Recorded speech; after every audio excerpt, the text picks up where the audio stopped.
But I'm going to give them that in terms of attitude, they're still running, they're still trying, they're still playing. But it doesn't take away the fact that we're still conceding goals at a rate that is unprecedented in the league.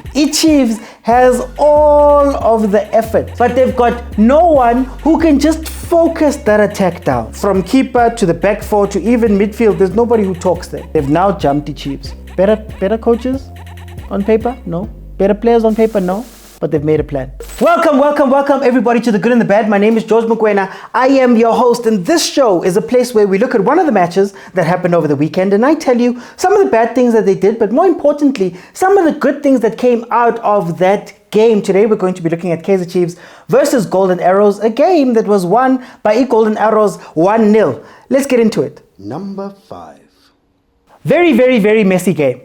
This was an open game that both teams tried to play in, but it ended up becoming a signature Betway Premiership game where both teams are going back and forth, but they just lack final third decision making. Both teams didn't know what to do in the final third and maybe couldn't execute the plans of their coaches as clearly as maybe you'd want a team to do. So we watched a very open game. These two guys were going back and forth, but it was messy. I don't think there were passages where Chiefs was playing 4, 5, 6 passes and putting them together, or where Golden Arrows was doing the same thing. So I'm going to start it there. Very messy in that game. Number 4. You know, when we played cheaper and we didn't concede, and at that point before that game, Chiefs was the only team in the league that had conceded in every single game up to that point. I thought it was a turning point. I thought that, Chiefs was going to put some more thought into their defensive structures and they were going to play better. But lo and behold, 2 games after cheaper, 3 games with this one, we've conceded in all of those games too. Kaizer Chiefs has scored 16 goals in the league this season. 16. They're the 3rd highest scorers in the league this season, behind only Pirates and Mamelodi Sundowns, who have scored 6 more goals each, respectively. We are 4 goals ahead of whoever's number 4, because there's a bunch of 12 goals that were scored. Teams with 12 goals scored. But we've conceded 16 goals. 16 goals means that we are the team with the 2nd most goals conceded after Imakesi. A Makesi team that had to lose 8-1 to Orlando Pirates in order to get that distinction.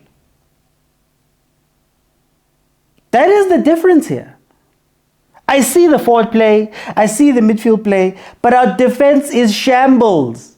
They don't talk, they don't communicate. Now, I will give them that this game they looked a little bit more calmer. They looked a little bit more coordinated. But it doesn't take away the fact that we're still conceding goals at a rate that is unprecedented in the league, especially for Kaizer Chiefs. 2nd worst in the league. And we're going to continue conceding that way going forward if we don't fix what's happening there at the back. And personally, I don't necessarily think that it's down to the defenders or the goalkeeper altogether. I think it's also because of the way that we play. We commit so many players up front that there's no cover for the defense. Our midfield between Mart and Mtetwa, nobody wants to take proper responsibility for being cover, whether it be for the defense, whether it be for the wings. But again, we've conceded. That's an issue. Number 3. Let's talk about the front. Earlier this season, the Kaizer Chiefs was being carried by the front play. Score 1 or 2 goals early on and try to see out the game. It's the reason why, like I said, we've got the 3rd most goals scored in the league at this current moment. But what's missing right now is a thinker. We're missing a puppet master, somebody who can pull strings, somebody who can orientate that attack, somebody who can give direction there. Because right now, Chiefs has all of the effort. You can't fault them for running. But they've got no one who can just focus that attack down. Potani, wonderful, energetic play. Running, giving everything. When he gets to the byline, looking down, who's he putting the ball into? In the box? Who's he looking at in the box to be the person? Does he even know where people are positioned? We saw a wonderful goal from Uduba last game where he was played through and he scored. We've seen a couple of those games. Why don't we play the ball through a little bit more? It's because we don't have a player that can play that ball through. And lacking a thinker in midfield is going to be our downfall. What's interesting is that Tshwane was sitting on the bench. A Tshwane that spent, 3 days with Coach Rivero, came out in that game versus Makesi with DDC players around him and actually played. It actually showed that he can be a thinker up top. We know about his passing. Doesn't get to play. You'd much rather have Mart playing sort of a 10. Shabalala, I love him, but his decision making is not there yet. His decision making is not there yet. So again, we watch another game where everybody's running around, but there's no one who's actually thinking and saying, guys, this is where we need to go with this ball. Number 2. And I think it sort of leans into the next topic. There's no leaders. There's no leaders in defense. There's no leaders in the mid. There's no leaders up front. The closest thing I saw to a leader role there was Umfundo Vilakazi after Shabalala had gone through and miscontrolled the ball for the keeper to clear it. He ran over to Umdu, lifted his head up and said, Makai, keep your head up. That's emotional leadership. We don't have on the pitch leaders. Do you know why our defense suffers? It suffers because no one is talking at the back. They don't talk to each other. They don't have a lead player. Miguel, for as good as everybody's touting him to be, seems to be somebody who needs to sit next. Think of it this way. Roy Mahamudza needed Lucky Likhwati. Lucky Likhwati needed Roy Mahamudza. Lucky Likhwati could manage a defense and run a defense, but he needed people who are going to be soldiers, who he could tell where to go, who to cover, who are the legs of the defense. Even in defense, we sit with a bunch of guys who I guess are really good individually, but from keeper to the back four to even midfield, there's nobody who talks there. There's nobody who takes responsibility for being the person that's going to be the key point of that team, of that defense, of the midfield. You look at the other teams. Yes, we are speaking about how maybe he's lacking a little bit, but look at what mokwena gives to Sundowns in terms of taking responsibility. Look at what Makaula gives to Pirates in terms of being a defensive mid who's there. Look at tshwane with his defensive, how he organizes the defense. Ronwen, how he organizes the defense. Those are leaders. Up top, we need leadership in terms of what I spoke about just now, so I'm not going to repeat it, but there's a lack of leadership and a lack of taking responsibility. And it's just not on the pitch, it's also in the dugout and in the executive boxes. Who's going to take responsibility and say, guys, it's fine. Kaizer Chiefs. Nise Pambi. Nabi's speaking about a whole bunch of other things. The players are speaking about other things. The management is speaking about other things. The people who wanted signings from Chiefs were now, 2 weeks into the window. Nobody's come in. We need leadership. And that is lacking, and I think it's infiltrated the pitch. I think also we've got a lot of maybe locker room leaders, great guys in the locker room. But on the pitch, guys, there's no fighters, there's no gladiators, it's just guys who come out and just play. The results are not decided by Chiefs. It's just, hey man, whoever you run into, you'll have a favorable matchup some days. Number 1. Now, I want to start this off by saying that this is a league-wide problem. Finishing is a problem for the league as a whole. But you have to hold it up to Chiefs sometimes and say, Mara guys, Ranga Chivavairo, 1-on-1 with the goalkeeper. Put through. The ball that I was talking about hits it wide. The ball is finally played through. Can't control it. It would have been a 1-on-1. Umfundo running next to him was running in an offside position for some reason. He wasn't behind the ball, but for an opportunity there. But they need to work on their finishing. You cannot have a team that has as many box entries and chances and all of that stuff and just can't finish. In Ranga's case, it wasn't even a save. He just hit it wide in J.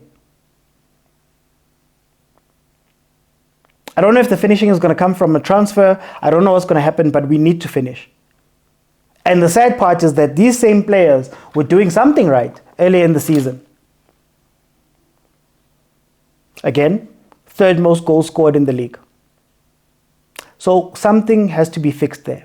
But let's move on to some things that maybe don't need to be fixed and were done very well. Sorry to interrupt the video that I'm sure you're enjoying, but I just wanted to say thank you for all of the support that you guys have shown me and my Overthinking Football platform.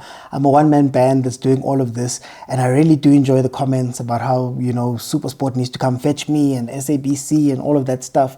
And I think it speaks to the quality of the content, but also the amount of effort that I put in. So I just wanted to say thank you.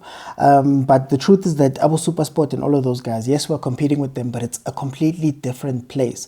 The sponsors are looking for former players, and to be honest with you, running some of these things is getting so difficult, and things have changed at home. So financially, it's a whole different world. So I wanted to try something new and come to the overthinkers, the people who watch the content, and say it would be incredible if you guys could contribute monthly towards the platform, towards keeping my lights on, but also making sure that all of the crazy things that I want to do, that I want to take Supersport on with, I can actually do. And just for 20 Rand every month, I think that would be an incredible contribution if you can make it. It may sound like a little, but if we can get a lot of people behind it, then we'll be able to carry on doing what I do. I'll be able to carry on giving you the content and also expanding it, because we don't have shows like this, and us content creators need help from our audiences. So I just came here to ask you if you can. Here is the account number that you guys can use in order to contribute. And I think, yeah, I'd be very grateful if you would. But anyway, let's get back to the video.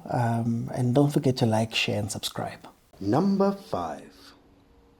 It's only been a couple of weeks, if not 3. Let's say 3 weeks since Mabuti Kanyeza was moved on from the Golden Arrows. Musa Bilankulu and Kagisho Digashwe, as they call him in England, have come into that job. Wasn't a nice job. And they've shown, especially in this game, that they had a plan. Yes, I spoke about how it was a messy game, but you could sort of see what they were going to try and do. They wanted to go for the corners of Kaizer Chiefs, so your left and right back, which is where Kaizer Chiefs has been lacking over the past few games. They wanted to transition on Chiefs. There's been balls that they tried to play in behind. Some really great ideas, maybe just not executed correctly. So I want to give them that they came in and they're doing something. You know, I think what I admire most about Abo Golden Arrows, Abo Skukune, Abo Polokwane is they're not being prima donnas about this season. They're looking at the problem as it is, and they're going, you know what, guys? We're not going to get the latest signings. In fact, if our players do well, they're probably going to be sold. Cross was a great player for Golden Arrows last year. So we need to make do with what we have here. And maybe that's some of the attitude that Kaizer Chiefs need to adopt, and stop pining for players outside and say, we've got Kaizer Chiefs. What do they play like? Where can we exploit them? Let's go out and play that game. Coach Nabi was quoted last week speaking about how he could be playing mid-block and getting results, but he doesn't want to do that because big teams don't play that way. Big teams have to play attractive football. Here's a team that has just jumped us after having one of their worst runs last year, where they went, I think, 8 losses in a row, where they started very badly this year. They've now jumped the Chiefs. Better coaches on paper? No. Better players on paper? No. But they've made a plan. So well done to Golden Arrows and Musa Bilankulu and Kagisho Dikhashwe for actually stepping in and stabilizing that team quite a bit. Number 4. I will give credit to Kaizer Chiefs for the effort that they're giving. Like I said, they still give a lot of effort. They still run like their hearts depend. They still run like their lives depend on it. I think Potsani came in and gave quite a performance in terms of effort and running.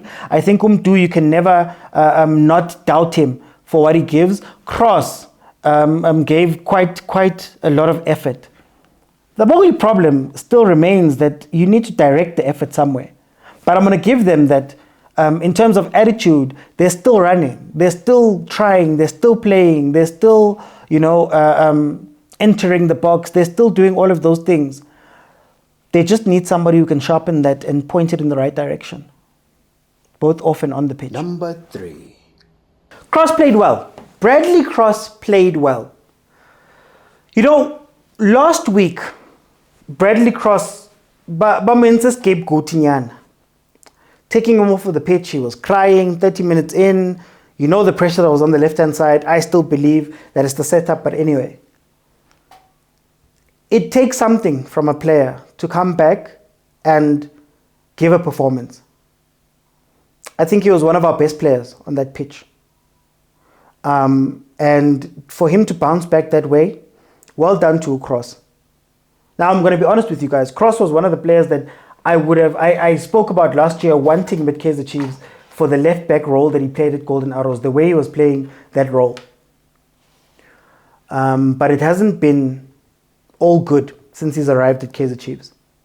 So for him to come back and actually give a very great performance, kudos to the boy. Kudos to the boy. I think he's done very well. Number 2.